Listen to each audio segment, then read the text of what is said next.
இப்போதைக்கு உள்ளுக்க போயிலுமா தெரியல.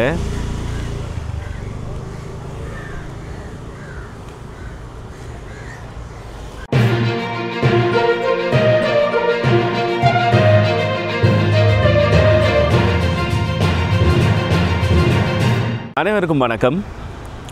யாழ்ப்பாணத்துக்கு இன்றைய தினம் ஜனாதிபதி அவர்கள் வர இருக்கிறார்கள். மாண்புமிகு ஜனாதிபதி அவர்கள் யாழ்ப்பாணத்தில் 3 இடங்களுக்கு வர இருக்கிறார். ஒன்று வந்து வல்வெட்டித்துறை. நான் இப்போ வல்வெட்டித்துறையில் தான் நிற்கிறேன்.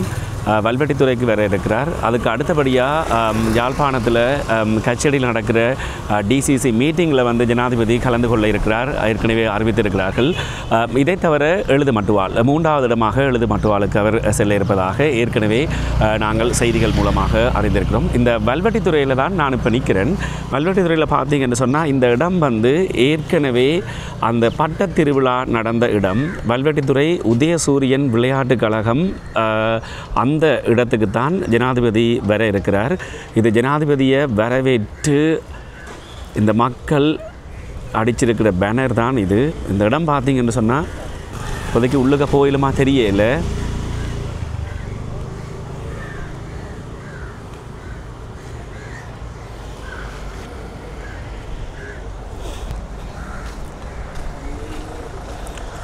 உள்ளே போய் பார்த்தா தான் தெரியும் விடுவிடுமா இல்லையான்னு சொல்லி.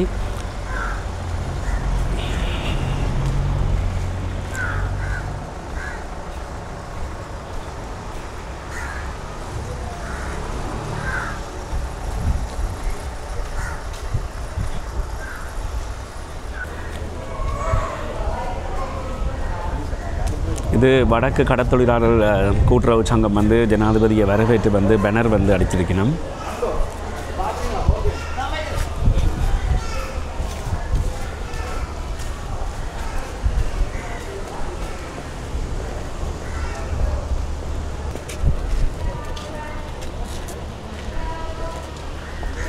ஏராளமான பாதுகாப்பு படையினர் வந்து பாதுகாப்பு நடவடிக்கைகளில் வந்து ஈடுபட்டு கொண்டிருக்கிறார்கள்.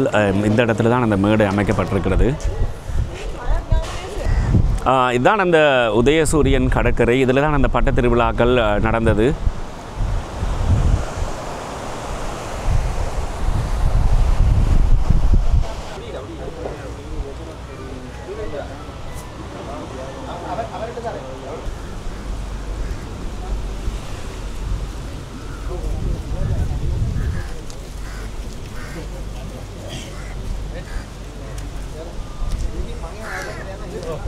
இதில் வந்து ஒரு கடை இருக்குது.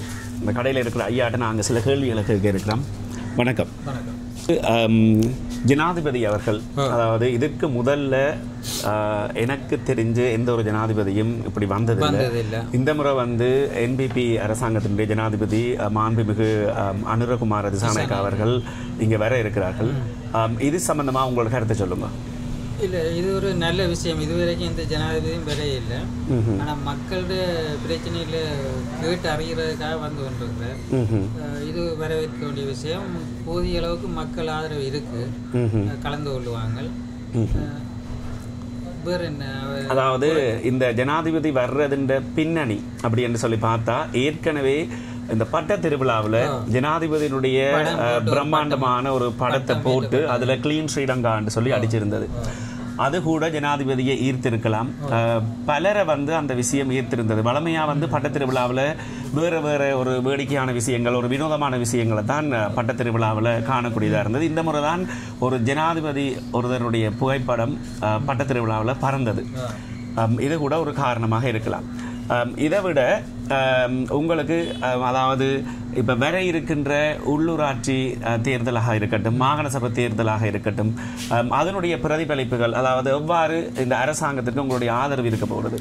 நிச்சயமாக இந்த அரசாங்கத்துக்கான ஆதரவு வந்து இருக்கு, பிரச்சனை இல்லை. ஆனால் மக்கள் நிறைய எதிர்பார்க்குறாங்க. இப்போ இந்த ஊரில் கூட பிரதான வீதி கூட புனரமைப்பு செய்யாமல் இருக்கு. இப்போதைக்கு ஜூசிக்கார என்ன செய்கிறாங்க, டச்சப் பண்ணுறாங்க. அது ஜனாதிபதிக்கு தெரியக்கூடிய மாதிரி விட்டாலே ஒரு மாற்றம் அவர் பார்த்து எதுவும் செய்வார். அவர்களே, எங்களுடைய ஆளுநர் அவர்களே, ஆம், நீங்கள் இவ்வளவு நேரம் பார்த்து கொண்டிருந்த உங்களுடைய ஜனாதிபதி அனுரகுமார் திசாநாயக்கா அவர்களுடைய வருகை அவர்களை இந்த வல்வெட்டி மண் வருக வருக என்று அன்பாக வரவேற்கின்ற காட்சியை இப்பொழுது நீங்கள் கண்டு கொண்டிருக்கின்றீர்கள். அவருடைய வருகை என்பது இலங்கை வரலாற்றையே மாற்றியமைக்கின்ற வருகையாகும். அவர்களுடைய வருகையானது இலங்கையுடைய சரித்திரத்தில் நான் நினைக்கின்றேன் கடந்த 50 வருடங்களுக்கு மேலாக இந்த வல்வெட்டி மண்ணுக்கு, வல்வெட்டித்துறை மண்ணுக்கு ஒரு ஜனாதிபதி வந்ததாக வரலாறு கிடையாது. ஆனால் இப்பொழுது கடந்த செப்டம்பர் மாதம் உங்களால் உருவாக்கப்பட்ட உங்களுடைய ஜனாதிபதி தோழர் அனுரகுமார் திசாநாயக்க அவர்கள் வருகை தந்திருக்கிறார். அவர்களை அழைக்கின்றேன் உங்கள் முன்னுரையாற்றுவதற்காக.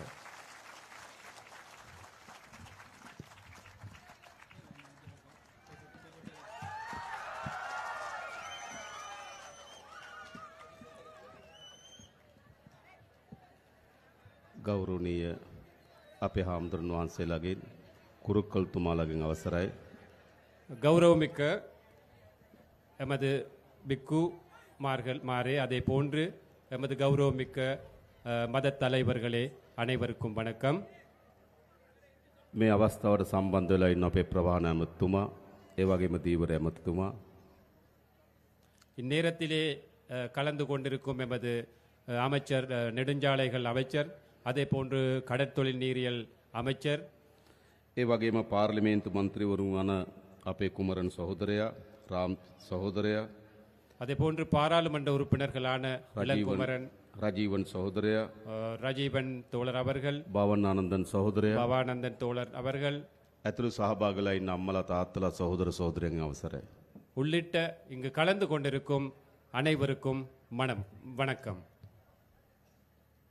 පළමු කොටම තමුන්නාන්සේලා සියලු දෙනාටම අපි ස්තුතිවන්ත වෙනවා. පහුගිය මහා මැතිවරණයේදී මේ යාපනයේ දිස්ත්‍රික්කයේ මේ ප්‍රදේශවල විශාල ජනතාවක් අප කෙරෙහි විශ්වාසය තබලා ඡන්දෙ දුන්නා. முதற்கண் இங்கு கூடியிருக்கும் இந்த மக்களுக்கு, பொதுவாக யாழ்ப்பாணத்தில் இருக்கும் மக்களுக்கு, இந்த கடந்த தேர்தல்களிலே தேசிய மக்கள் சக்தியின் வெற்றிக்காக பாடுபட்டு கஷ்டப்பட்டு எங்களுக்கு ஒத்துழைப்பை வழங்கிய தொடர்பாக அனைத்து மக்களுக்கும் இந்த நேரத்திலே நன்றியை தெரிவித்துக் கொள்கின்றேன். ඒ ඡන්දය ජාතික ජනබලවේගයේ ආණ්ඩුවක් හදන්න විතරක් ඉවහල් වුණු උපයෝගී වුණු ඡන්දයක් නෙවෙයි. அந்த வாக்கு என்பது தேசிய மக்கள் சக்தியின் ஒரு அரசாங்கத்தை அமைப்பதற்காக மட்டும் வழங்கிய ஒரு வாக்கு அல்ல. තමුන්නාන්සේලා ඡන්දෙ දීලා අපේ മന്ത്രിවරු ගණනාවක් පාර්ලිමේන්තුවට ඇරියා. ඒක අපේ ආණ්ඩුව හදන්න ශක්තියක්. நீங்கள் வாக்களித்து பாராளுமன்ற உறுப்பினர்களை பாராளுமன்றத்திற்கு அனுப்பி ஒரு அரசாங்கத்தை அமைப்பதற்காக ஒத்துழைப்பு வழங்கினீர்கள். அது எமக்கு பெரிய ஒரு சக்தி ஆகியது. හැබැයි ඊට වඩා ලොකුම ශක්තිය තමයි අපේ රටේ ජනතාව එකතු කරන්න තමුන්නාන්සේලා ඡන්දෙ දුන්නා. அதையும் விட மிகப்பெரிய சக்தி தான் இந்த நாட்டிலே மக்கள் அனைவருமே ஒன்று சேர்ப்பதற்காகவும் அந்த வாக்களித்துள்ளீர்கள். அதுதான் மிகப்பெரிய சக்தியாக நாங்கள் இந்த தேர்தல் முடிவுகளிலே காண்கின்றோம். ලංකාවේ පළමු වතාවට ආණ්ඩුවක් හැදුනා. උතුරේ ජනතාවද, දකුණේ ජනතාවද, නැගෙනහිර ජනතාවද, කඳුකරේ ජනතාවද සියලු ජනතාවගේ විශ්වාසය දිනාගත්තු ආණ්ඩුවක්. இலங்கையிலே முதற் தடவையாக ஒரு அரசாங்கம் அமைக்கப்பட்டது. இலங்கையிலே வாழ்கின்ற வடமாகாண மக்கள், தென் மாகாண மக்கள், கிழக்கு, மேற்கு, மலையகம் இவ்வாறான அனைத்து மாகாணங்களையும் பகுதிகளையும் ஒன்று சேர்த்த ஒரு அரசாங்கம் தான் இம்முறை. දශක ගණනාවක් අපේ රටේ මොන වගේ දේශපාලනයක්ද තිබුණේ? பல வருட காலமாக, பல தசாப்தங்களாக எமது நாட்டில் எவ்வாறான ஒரு அரசாங்கம் இருந்தது. උතුරේ වෙනම දේශපාලනයක්, දකුණේ වෙනම දේශපාලනයක්, කඳුකර නැගෙනහිර වෙනම දේශපාලනයක්, ඒ විදිහට තමයි දේශපාලනය තිබුණේ. வடக்கிலே ஒரு தனியான அரசியல், தென்பகுதியிலே இன்னொரு தனியான அரசியல், மலையகம் அல்லது கிழக்கு, மேற்கு தனித்தனியான அரசியல் தான் காணப்பட்டதாக இருந்தது. අපේ රටේ පැරණි දේශපාලකයෝ අපේ ජනතාව බෙදන දේශපාලනයක හිටියේ. எமது நாட்டிலே பழைய அரசியல்வாதிகள், எங்களுக்கு முன்னிருந்த அரசியல்வாதிகள் மக்களை பிரித்துத்தான் அரசியலை செய்தார்கள். ඒක කොච්චර බෙදුවද කියනවනම් යුද්ධයක් ඇති වෙනකම් බෙදුවා. எவ்வளவு பிரித்தார்கள், பிரித்தாலும் கொள்கையை கடைபிடித்தார்கள் என்று கூறினால் ஒரு யுத்தம் உருவாகும் அளவுக்கு மக்களை பிரித்தாலும் கொள்கையை உட்படுத்தினார்கள். ඒ නිසා අපේ පරම්පරාව යුද්ධ කරගත්තා. ஆகவே எமது பரம்பரை யுத்தம் செய்து கொண்டார்கள். අපේ පරම්පරාව සැකය, අවිශ්වාසය, ක්‍රෝධය, වෛරය වපුරලා ජීවත් වුණා.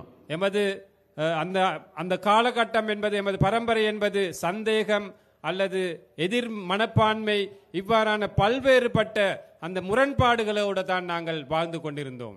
අපිට තවත් බෙදෙන්න ඕනද? எங்களுக்கு இன்னும் பிரிய வேண்டுமா? බෙදෙන්න ඕනද? பிரிய வேண்டுமா? නෑ. අපි ලංකාවේ පළමු වතාවට ආණ්ඩුවක් හැදුනා. ජනතාව බෙදෙන එක වළක්වලා ජනතාව එකතු වෙන දේශපාලනයකට ආණ්ඩුවක් හැදුනා. இலங்கை வரலாற்றிலே நாங்கள் முதற் தடவையாக ஒரு அரசாங்கத்தை அமைத்தோம்.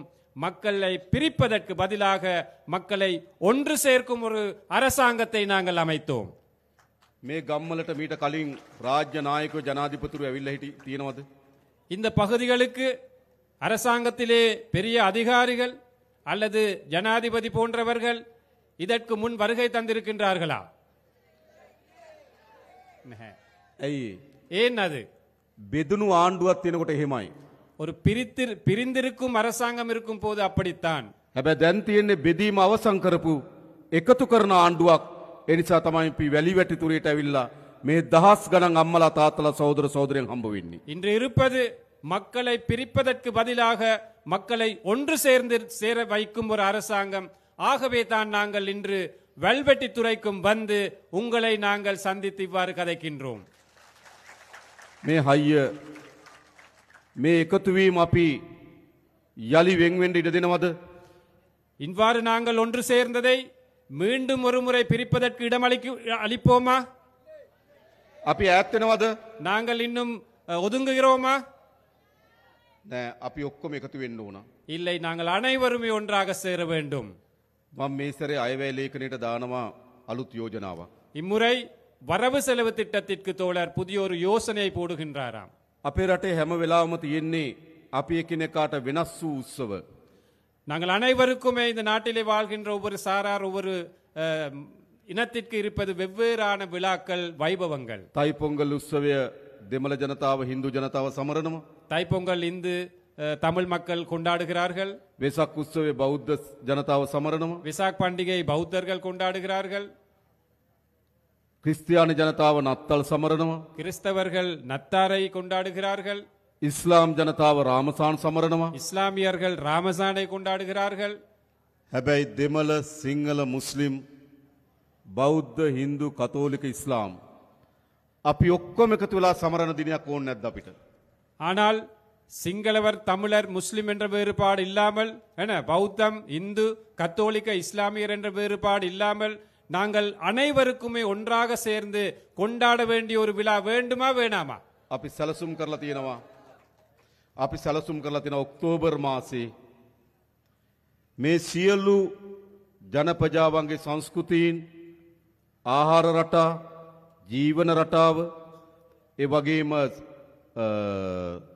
අඳින පළඳින රටා, මේ ඔක්කොම එකට එකතු වෙලා සංගීතය, නාට්‍ය, කවි මේ ඔක්කොම එකතු කරලා ජාතියේ මහා මංගල්‍යය අපි ලෑස්ති කරලා තිබෙනවා. ஆகவே இந்த நாட்டிலே இருக்கும் அனைத்து மக்களுடைய ஒன்று சேர்வினால் அக்டோபர் மாதத்திலே, அதாவது இந்த நாட்டில் அனைத்து மக்களுடைய கலாச்சாரம், பண்பாடு, பழக்க வழக்கங்கள், உடை அலங்காரங்கள் அல்லது உணவுப் பொருள் தயாரிப்பு, உணவு கலாச்சாரம், இவை அனைத்துமே ஒன்று சேர்த்த ஒரு விழாவை நடத்துவதற்காக நாங்கள் திட்டமிட்டு இருக்கின்றோம்.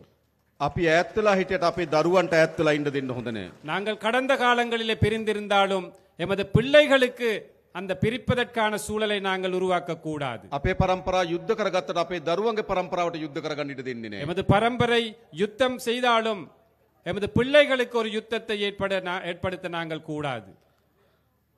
උතුරේ දකුණ නැගෙනහිර සියලු දරුවන් එකට එකතු වෙන රාජ්‍යයක් බවට මේ රාජ්‍ය අපි පත් කරනවා. வடக்கு தெற்கு கிழக்கு மேற்கு என்ற அனைத்து பகுதிகளிலுமே உள்ள பிள்ளைகளை ஒன்று சேர்க்கும் ஒரு தேசிய விழாவாக நாங்கள் தேசிய அரசாங்கத்தின் முடிவுகளாக இதை நாங்கள் முன்னெடுப்போம். ලංකාවේ පළමු වතාවට ආණ්ඩුවක් හැදුනා පොඩි මිනිස්සුන්ගේ ආණ්ඩුවක්. இலங்கை வரலாற்றிலே முதற் தடவையாக சாதாரண மக்களுடைய ஒரு அரசாங்கம் அமைக்கப்பட்டிருக்கின்றது. එහෙම නෙවෙයිද? அப்படி இல்லையா? මීට කලින් ආණ්ඩු හැදුනේ ලොකු පවුල් වලින්. இதற்கு முன் அரசாங்கங்கள் அமைந்தது பெரிய பெரிய பணக்கார வர்க்க